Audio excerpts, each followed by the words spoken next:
Bienvenue à vous tous et merci d'être avec nous. En France, après 3 jours d'enquête, la piste terroriste est désormais privilégiée. Le parquet antiterroriste est saisi. 4 fonctionnaires de police ont été assassinés au sein de la préfecture à Paris. Un ensemble d'éléments conduit à la piste de radicalisation. L'audition de l'épouse de l'assaillant a retenu l'attention des enquêteurs. Récit d'Huguette et de Steve Jourdain. Sur cette photo, le corps de l'assaillant.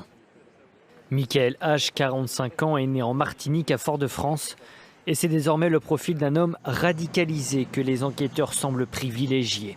Le parquet national antiterroriste a donc été chargé de l'enquête. Le téléphone de l'assaillant aurait commencé à parler. Les policiers y auraient retrouvé un certain nombre de contacts de salafistes. La veille de l'attaque, dans son appartement à Gonesse, il a tenu des propos incohérents selon sa femme placée en garde à vue. Il lui dit qu'Allah lui a parlé, qu'il doit agir. Le matin de la tuerie, il achète l'arme du crime, un couteau avec une lame en céramique. Quand il arrive à la préfecture, il est mutique, prostré. Il envoie un message à son épouse, lui dit qu'il a l'intention de faire quelque chose. Elle lui répond « Dieu te jugera ». Il passe à l'acte en tentant d'égorger ses victimes. Selon un témoin de la scène, il semblait possédé, il avait l'air fou, il était en pilotage automatique. L'une de ses sœurs qui habite la Martinique raconte sa conversion à l'islam avant 2011. Il est revenu en 2011 faire 2 mois de vacances et voir ma mère. Il était déjà, comme on dit, converti dans sa religion ou je sais pas, comme ils disent, musulman. Donc je ne sais pas d'où lui est venue cette idée déjà d'agir comme ça. Michael H. travaillait à la direction du renseignement. Il avait donc accès à des documents confidentiels, notamment en matière de lutte antiterroriste. Il était bien sûr habilité au secret défense et je ne puis à ce stade que vous confirmer qu'il était en règle avec les obligations inhérentes à ce type d'habilitation. Sous le choc, les fonctionnaires de la préfecture ont observé 1 minute de silence en mémoire de leurs collègues décédés. Nous sommes en ligne avec Denis Jacob, secrétaire général du syndicat alternatif police CFDT. Bonjour. Peut-on parler d'infiltration au sein de la préfecture de police ou s'agit-il d'une radicalisation individuelle ?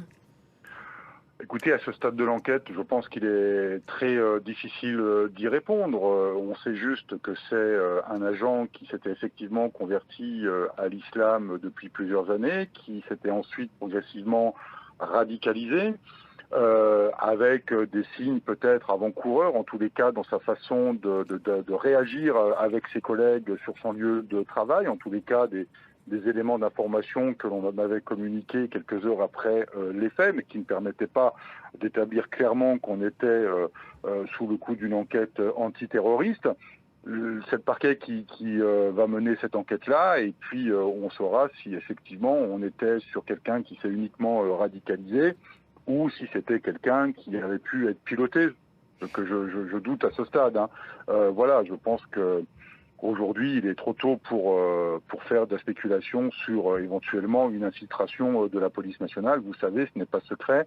Il y a quelques dizaines, quelques policiers radicalisés au sein de notre institution qui font l'objet d'un suivi, tout comme d'ailleurs d'autres administrations qui sont concernées, puisque un message a d'ailleurs été diffusé dans un autre ministère pas plus tard qu'hier après-midi pour rappeler les consignes de détection d'agents qui seraient radicalisés.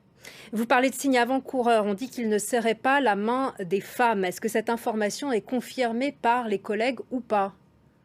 Certains collègues qui m'ont contacté, effectivement, ont dit qu'il avait un comportement de retrait vis-à-vis de ses collègues féminines, mais également, dans le cadre du quotidien, dans le cadre de moments de convivialité, il n'était pas forcément en rapprochement avec ses autres collègues. Donc, ça reste des détails qui auraient peut-être dû, en tous les cas, nous, c'est des interrogations que l'on nous fait part. Donner l'alerte.